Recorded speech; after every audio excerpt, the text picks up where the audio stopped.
بسم اللہ الرحمن الرحیم۔ ہمارے جتنے بھی عمرہ احباب ہیں ان کی خدمت میں السلام علیکم ورحمۃ اللہ وبرکاتہ۔ عمرہ کا طریقہ تقریباً آپ کی خدمت میں پیش کر دیا گیا ہے اور یقیناً آپ نے سماعت بھی فرما لیا ہوگا۔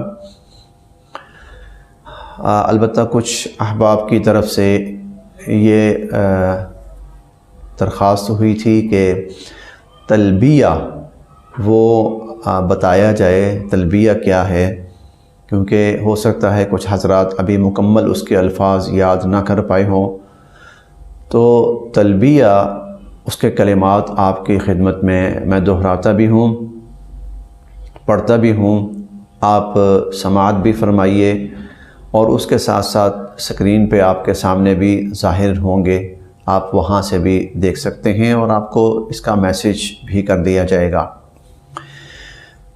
جب احرام باندھ لینا ہے تو پھر آپ تلبیہ پڑھتے رہیے، اور وہ یہ ہے بسم اللہ الرحمن الرحیم، لبیک اللہم لبیک، لبیک لا شریک لک لبیک، ان الحمد والنعمت لک والملک لا شریک لک۔ پھر دہراتا ہوں میں، لبیک اللہم لبیک، لبیک لا شریک لک لبیک، ان الحمد والنعمت لک والملک لا شریک لک۔ پھر دہراتا ہوں، لبیک اللہم لبیک، لبیک لا شریک لک لبیک، ان الحمد والنعمت لک والملک لا شریک لک۔ نبی کریم صلی اللہ علیہ وسلم کا فرمان پہلے بھی بیان کیا جا چکا ہے کہ جب ایک مسلمان تلبیہ پڑھتا ہے تو اس کے ارد گرد اللہ کی جو مخلوق ہوتی ہے، چاہے وہ درختوں کی صورت میں ہو، پودوں کی صورت میں ہو، پتھروں کی صورت میں ہو، اینٹوں کی صورت میں ہو، حتیٰ کہ مٹی کے جو ڈھیلے ہوتے ہیں ان کی صورت میں ہو، اور نہ صرف یہ کہ ان کے ارد گرد بلکہ پوری دنیا کے اندر جو مخلوق ہوتی ہے وہ اس تلبیہ پڑھنے والے کے ساتھ تلبیہ پڑھنا شروع کر دیتی ہے، تلبیہ پڑھنے والے کے ساتھ تلبیہ پڑھنا شروع کر دیتی ہے۔ اور یہ بھی آپ کے سامنے بیان کیا جا چکا ہے کہ نبی علیہ السلام نے فرمایا جب مسلمان جو اللہ کے لیے حج یا عمرے کا تلبیہ پڑھے تو وجبت لہ الجنہ، اس کے لیے اللہ پاک کی طرف سے جنت لازم کر دی جاتی ہے۔ یہ تلبیہ پڑھنا ہے اس وقت تک جب تک کہ ہم طواف شروع نہیں کر دیتے۔ جب طواف شروع کر دیں گے تو پھر تلبیہ موقوف کر دینا ہے، تلبیہ اب چھوڑ دینا ہے۔ اب میں اگلی جو بات عرض کرنے لگا ہوں اسے ذرا توجہ کے ساتھ سماعت فرمائیے۔ دوران طواف نبی کریم صلی اللہ علیہ وسلم سے دو چیزیں منقول ہیں۔ ایک تو حضور علیہ السلام دوران طواف یہ پڑھا کرتے تھے، سبحان اللہ والحمد للہ ولا الہ الا اللہ واللہ اکبر ولا حول ولا قوة الا باللہ۔ ہمارے ہاں اسے تیسرا کلمہ کہا جاتا ہے۔ اس کی ترغیب دی، تلقین فرمائی نبی کریم صلی اللہ علیہ وسلم نے۔ اس کے علاوہ جب آپ رکن یمانی سے حجر اسود کی طرف جا رہے ہوتے تھے، رکن یمانی اور حجر اسود کے درمیان، تو حضور علیہ السلام یہ دعا پڑھا کرتے تھے، ربنا آتنا فی الدنیا حسنہ وفی الآخرۃ حسنۃ وقنا عذاب النار، معروف دعا ہے۔ اس کے علاوہ نبی کریم صلی اللہ علیہ وسلم سے اور کوئی دعا منقول نہیں ہے، لہٰذا اب کیا کریں؟ اب یہ بات دھیان سے سنیے، یہاں مقصد کوئی خاص الفاظ دہرانا نہیں ہے، کوئی خاص کلمات دہرانا یہاں مقصود نہیں ہے اس دوران، بلکہ اس دوران اللہ کی طرف متوجہ ہو کر جو شخص جو کلمات کہہ سکتا ہے، جو دعا پڑھ سکتا ہے، وہ پڑھے اور وہ مانگے۔ نہ کسی اردو کی اس میں شرط ہے، نہ عربی کی شرط ہے، نہ انگلش کی شرط ہے۔ جو شخص جس انداز میں جو کلمات پڑھ سکتا ہے، جو دعا مانگ سکتا ہے، مانگے۔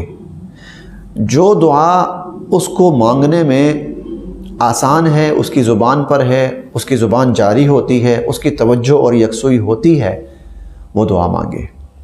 جو کلمات پڑھنے میں اس کو لطف آتا ہے، اس کا دل لگتا ہے، وہ کلمات پڑھے۔ چلیں آسانی کے لیے ایک طریقہ میں عرض کیے دیتا ہوں، اور وہ یہ کہ جب طواف شروع کرے تو یہ کلمات تو پڑھے۔ ایک دفعہ پڑھ لے سبحان اللہ والحمد للہ ولا الہ الا اللہ واللہ اکبر ولا حول ولا قوت الا باللہ، ایک دفعہ پڑھ لے، 2 دفعہ پڑھ لے، 3 دفعہ پڑھ لے۔ اور رکن یمانی اور حجر اسود کے درمیان ربنا آتنا فی الدنیا حسنہ وفی الآخرۃ حسنہ وقنا عذاب النار یہ پڑھتا رہے۔ بقیہ جو طواف ہے، اور ہمیں یہ چکر پڑے گا بہت لمبا، رش بہت زیادہ ہے اور سپیڈ بہت سلو ہو جاتی ہے رش کی وجہ سے، ہمیں چکر بڑا لمبا پڑے گا۔ تو ایسا کرتے ہیں، ہر طواف کے لیے کوئی ایک دعا اپنے طور پر مختص کر لیتے ہیں کہ میں اس چکر میں ایک چکر میں یہ دعا مانگتا رہوں گا۔ جیسے جب پہلا چکر شروع کرنا ہے، سبحان اللہ کے کلمات پڑھ لیے، اور اس کے بعد اپنے لیے اپنے گناہوں کی بخشش کی دعا مانگتے رہنا ہے۔ اردو میں مانگیں، عربی میں مانگیں، انگلش میں مانگیں، فارسی میں مانگیں، جس میں مرضی، خلوص کے ساتھ۔ پہلا چکر اپنی بخشش کی دعا کرتے رہنا ہے۔ دوسرا چکر جب آئیں گے تو پھر اپنے والدین کی بخشش، ان کی صحت، ان کی سلامتی، ان کی عافیت، اس کی دعا کرتے رہنا ہے۔ وہ سبحان اللہ پڑھنا ہے شروع میں 2 دفعہ 3 دفعہ، اور ربنا آتنا فی الدنیا حسنہ رکن یمانی اور حجر اسود کے دوران یہ پڑھنا ہے۔ جب تیسرا چکر شروع کریں تو پوری امت مسلمہ کی بخشش، مغفرت اور ان کے لیے دعا کرتے رہیں۔ تیسرے چکر میں پوری امت مسلمہ کی بخشش کے لیے، مغفرت کے لیے دعا کرتے رہیں۔ جب چوتھا چکر شروع ہو تو اپنی کوئی خاص ضرورت ہے اس کو سامنے رکھ لیں۔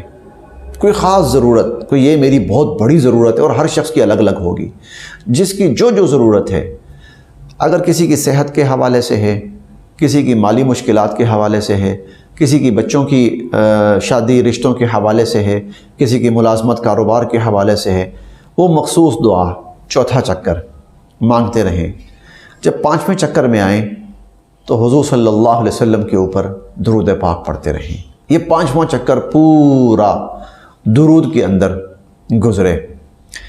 جب آپ 6ٹھے چکر میں آئیں تو اس وقت خصوصاً فلسطین کے مسلمان بہت مشکل میں ہیں، بہت ہی مشکل میں ہیں، ان کے لیے دعا مانگتے رہیں۔